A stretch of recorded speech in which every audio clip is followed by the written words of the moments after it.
함께 말씀 보시겠습니다. 민수기 31장 1절에서 12절까지 말씀입니다. 민수기 31장 1절에서 12절까지 말씀입니다.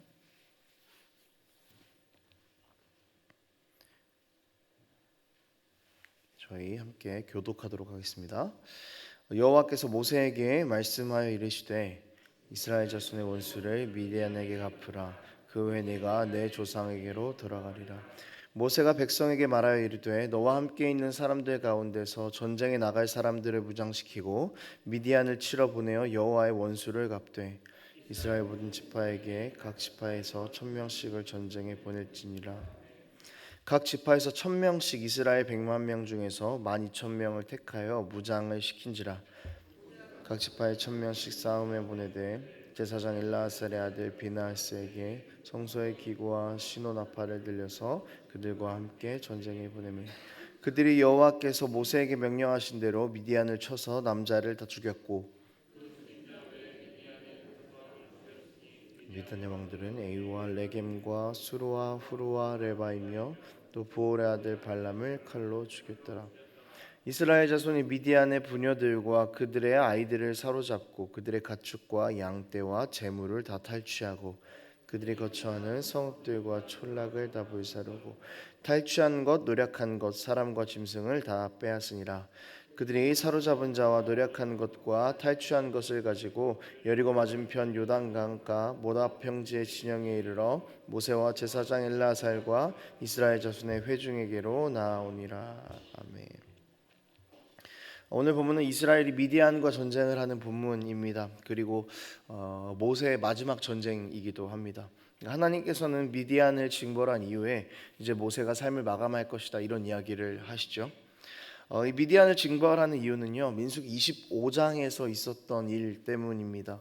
25장에서 모압과 미디안은 이스라엘 백성과 더불어서 음행을 했던 그런 민족이었습니다. 그리고 이것이 우상 숭배로까지 이어지는 그런 모습을 우리가 발견했었습니다. 그래서 하나님께서는 이스라엘 백성을 음행하게 만들었던 이 미디안을 멸하기로 결정하셨고 오늘 본문에서 그 결정을 실행을 하고 계신 것이죠. 이 본문 안에는 전쟁을 승리로 이끄시는 하나님만의 방법이 담겨 있습니다. 이 본문 가운데에서 하나님께서 주시는 은혜를 누리고 하나님의 뜻을 알아가는 또 그런 귀한 시간이 되었으면 좋겠습니다. 모세는 12000명의 군사를 전쟁터로 내보내고 대제사장 엘르아살의 아들 비느하스가 전쟁에 앞서서 그렇게 동행해서 전쟁에 나갑니다. 비느하스는 앞선 25장에 이스라엘이 음행을 하여서 그 연병이 돌고 있을 때 음행하는 이스라엘 남자와 이방인 여자를 죽여서 연병을 멈추게 한 바로 그 사람입니다.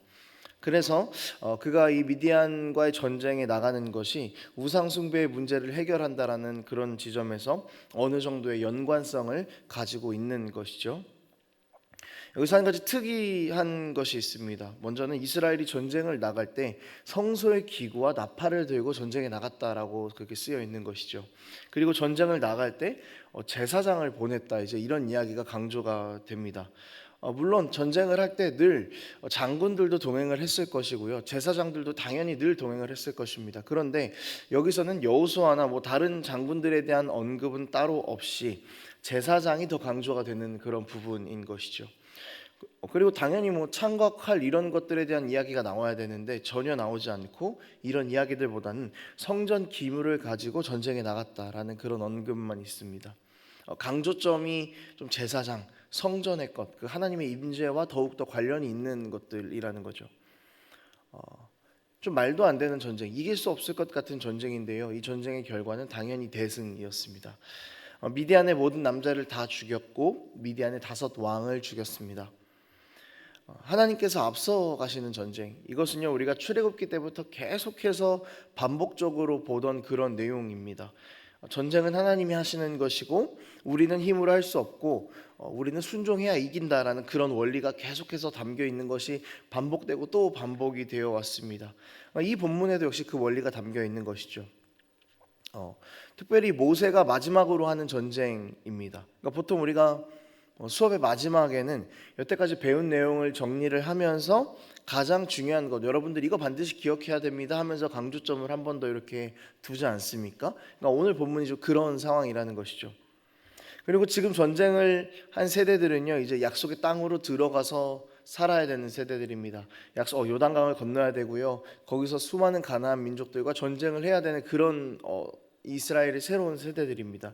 그러니까 이 세대들은 약속의 땅에서 가나안 민족들과 전쟁을 해야 되는 당사자들인 거죠. 그래서 오늘 본문은 이 새로운 세대들에게, 2세대 이스라엘들에게 다시 한번 가장 중요한 승리의 원리를 각인시켜주고 있는 것입니다. 이제 너희가 약속의 땅으로 들어가서 전쟁을 할 것인데, 자 봐라, 전쟁은 이렇게 하는 거다. 그러니까 너희의 힘으로 하는 것이 아니라 하나님의 힘으로 하는 것이다. 너희의 힘이 아니라 하나님을 의지해서 하는 것이다. 이것을 강조하시려는 하나님의 의도가 이 모세의 마지막 전쟁에 담겨 있는 것입니다. 우리가 반복적으로 들어왔던 이야기죠. 그리고 반복하는 이야기는 당연히 그만큼 너무나 중요하기 때문에 반복이 되는 것입니다. 여러분, 우리는요, 주님을 의지하지 않고서는 힘을 얻을 수가 없습니다. 주님을 의지하지 않고서는 우리는 살 수가 없습니다. 이스라엘 백성은 1세대에서 2세대로 변했습니다. 그리고 시간도 40년이라는 시간이 지났습니다. 그리고 곧 지도자도 모세에서 여호수아로 바뀔 것입니다. 이들이 전쟁을 해야 하는 배경도 바뀔 것이고 지금보다 훨씬 더 많고 강한 민족들과 전쟁을 해야 할 것입니다. 이스라엘의 모든 상황이 다 바뀔 것입니다. 하지만 이런 가운데에서도 변하지 않는 원리는 딱 하나인 것입니다.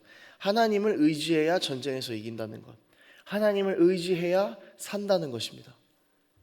순종해야 한다는 것이 2세대 이스라엘들에게는 나의 이야기는 아니고 우리 부모님의 이야기, 우리 선조들의 이야기처럼이나 들렸을지도 모르겠습니다. 그래서 어쩌면 이들은 순종의 모습이 정확하게 어떤 것인지에 대한 것을 보기는 했지만 자신들이 직접 체험하거나 결단해보지는 못했을 수 있었다는 거죠. 여러분, 이것이 굉장히 무섭습니다. 이 세대들에게는요, 하나님을 의지하는 것이 늘 그랬었던 문화적인 관습처럼 여겨져 있을 가능성이 있었습니다. 이런 2세대들에게 하나님께서는 무엇이 진짜인지 실전을 가지고 수업을 시키시는 것이죠. 여러분이 출애굽 이스라엘 백성들 2세대가 우리의 모습과 같다는 것입니다. 하나님께 순종해야 된다는 것을 우리는 알고 있죠. 누구보다 잘 알고 있다고 자부합니다. 그런데 이게 그냥 단순히 습관처럼 남아있는 우리의 모습을 발견하는 것이 있다는 거죠. 순종의 모습은 없고 순종해야지라고 알고 있는 단순히 지식적인 측면에만 머무는 순종이 있는 것. 여러분, 우리는 살아가면서 그런 자리들을 발견하지 않습니까? 사실은 순종하지는 않고 있지만 순종은 해야지라고 생각하는 그런 생각이 우리 가운데 있을 때가 종종 있다는 것이죠. 순종에는 익숙하지만 알고 있지만 정작 순종해야 하는 자리에서는 순종하지 않는 그런 모습들이 우리 가운데 있을 텐데, 이것 오늘 본문은 그런 우리에게 하나님께서 한 번 더 강조해 주고 계신 것입니다. 너희의 상황이 변해도, 너희의 나이가 들어도, 너희의 환경과 상관없이 너희가 살 수 있는 유일한 길은 나를 의지하고 따라가는 것뿐이라고, 나에게 순종하는 것이라고, 그렇게 주님께서는 한 번 더 이야기를 해주고 계신 것이죠.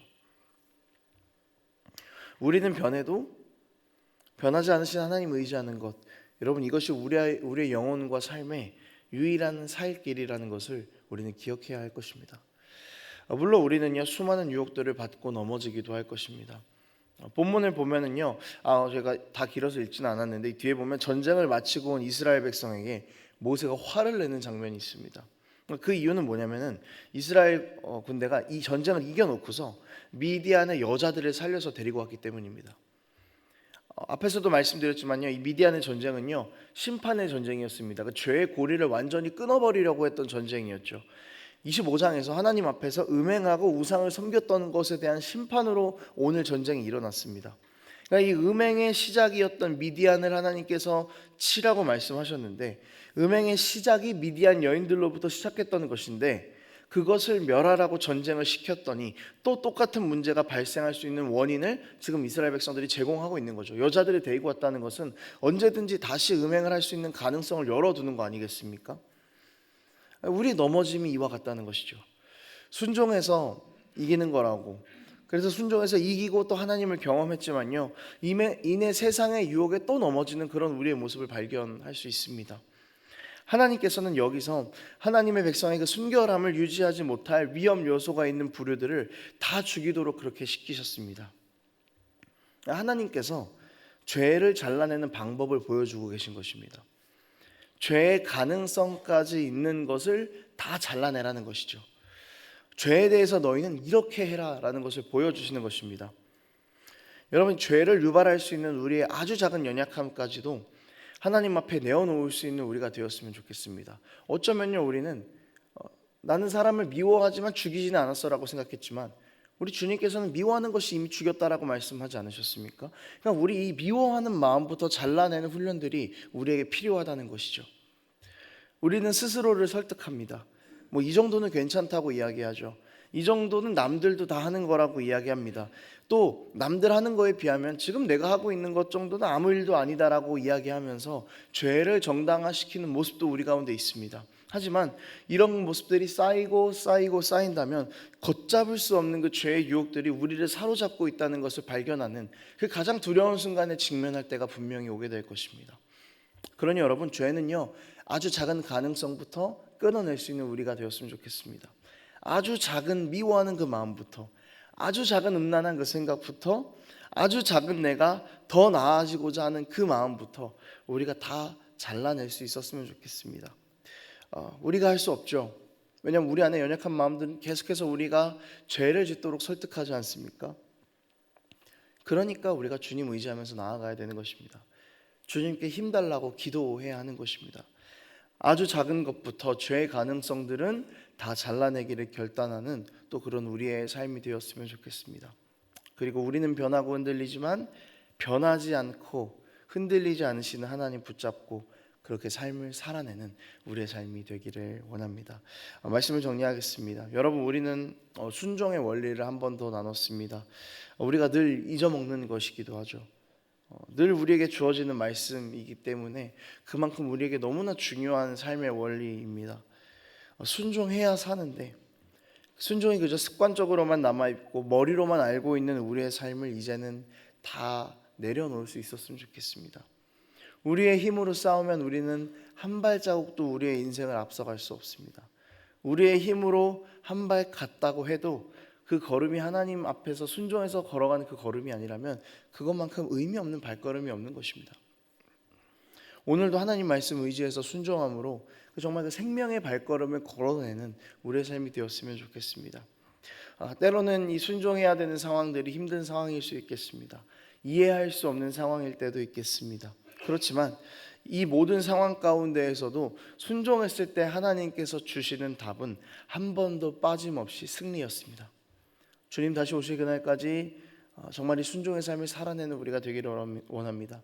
그리고 순종할 때마다 주님께서 우리에게 주시는 승리를 경험하며 살아가는 그런 우리의 삶이 되기를 원합니다. 함께 기도하겠습니다. 하나님 아버지, 우리는 연약하여서 주님의 말씀을 알고는 있지만 이것을 실천해내는 그런 마음들이 너무나 부족합니다. 주님께서 계속해서 우리에게 반복적으로 이야기하신 이 순종을 다시 한번 붙잡기를 다짐하는 오늘 이 아침이 되기를 소망합니다. 하나님, 주님께서 원하시는 것, 주님께서 우리에게 기대하시는 것, 주님께서 기뻐하시는 일만을 행할 수 있는 우리 될 수 있도록 붙잡아 주시고, 언제나 우리의 상황과 상관없이 순종했을 때 주어졌던 답이 늘 승리였음을 기억하는 우리의 삶 될 수 있도록 하나님 우리를 붙잡아 주시옵소서. 오늘도 주님 의지하여 생명의 발걸음을 떼는 우리의 삶이 되기를 주님께서 붙잡아 주시옵소서. 감사드리며 예수님의 이름으로 기도합니다. 아멘.